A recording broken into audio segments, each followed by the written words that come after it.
नमस्ते विद्यार्थियों, आज मैं तुम लोगों को आओ हिंदी सीखे पाठ्य पुस्तक के अंतर्गत 7वां पाठ योग और हम पढ़ाऊंगी। इस पाठ में व्यायाम की उपयोगिता के बारे में बताया गया है। ध्यान और मनन के लिए व्यायाम बहुत ही जरूरी है और विद्यार्थी जीवन में इसका विशेष महत्व है। शारीरिक अंगों द्वारा समुचित ढंग से परिश्रम करने को ही व्यायाम कहते हैं। व्यायाम शारीरिक और मानसिक उन्नति का मूल है।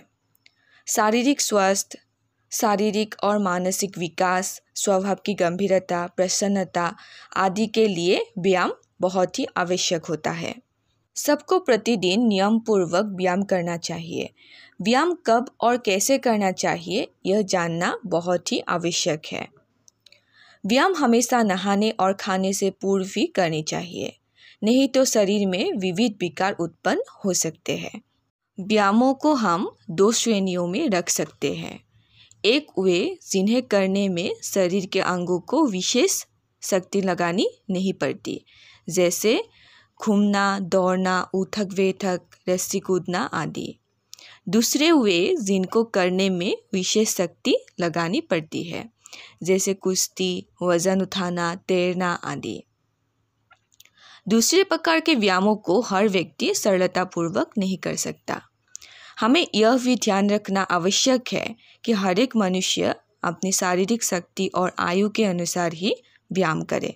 भारत में प्राचीन समय में योगासन करने की प्रथा थी, इसीलिए प्राचीन समय में बालक से लेकर वृद्ध तक सभी अमूल्य स्वास्थ्य प्राप्त करते थे। पाश्चात्य सभ्यता के कुछ बढ़ते प्रभाव के कारण योग की ओर लोगों के ध्यान कुछ समय के लिए हट गया था, लेकिन फिर से लोग धीरे धीरे योग की उपयोगिता के बारे में जानने लगे और अपनी भारतीयता की धरोहर को पहचानने लगे। बाल्यकाल से ही नियमित रूप से योगाभ्यास करने से कार्य क्षमता, तेजी, व्यक्तित्व आदि का विकास होता है। योगासनों में से कुछ लाभकारी आसन हैं पद्मासन, वज्रासन, शवासन आदि। पद्मासन करने के लिए भूमि पर बैठकर सबसे पहले बाएं पैर को मोड़कर एड़ी को नाभि के पास लगाते हैं। फिर दाएं पैर की एड़ी को भी उसी प्रकार नाभि के पास लगा लेते हैं।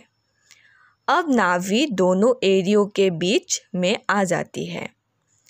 दोनों हाथों को घुटनों पर रखकर रीढ़ की हड्डी को सीधा रखते हुए आगे देखते हैं। इस आसन से पैर, हाथ, रीढ़ की हड्डी आदि स्वस्थ और सबल रहती है। पाचन शक्ति भी इससे बढ़ जाती है और मन एकाग्र और शांत हो जाता है। तपस्वी लोग इसी आसन को लगाकर ईश्वर भक्ति करते थे। इसे कमलासन भी कहते हैं। इसके बाद आता है वज्रासन। वज्रासन करने के लिए घुटनों के बल भूमि पर बैठकर दोनों पैरों के पंजों को उलटकर मोड़ लेते हैं। उसके बाद दोनों पैरों पर बैठ जाते हैं। अब दोनों हाथों को घुटनों पर रखकर रीढ़ की हड्डी को सीधा रखते हुए सामने देखते हैं। इस आसन से शरीर सुदृढ़ होता है, पाचन शक्ति भी बढ़ जाती है। यही एकमात्र एक ऐसा आसन है जो भोजन के बाद किया जाता है। अब शवासन पर आते हैं।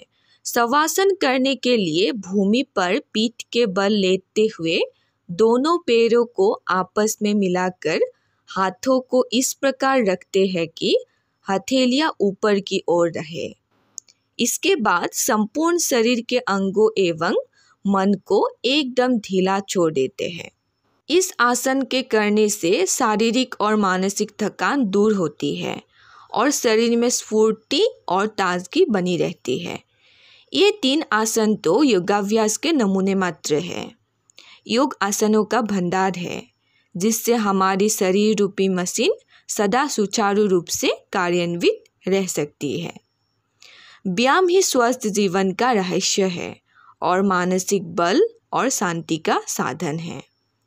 बाल्यकाल से ही व्यायाम करने की आदत डालने वाले व्यक्ति जीवन भर शरीर और मन से स्वस्थ रहते हैं।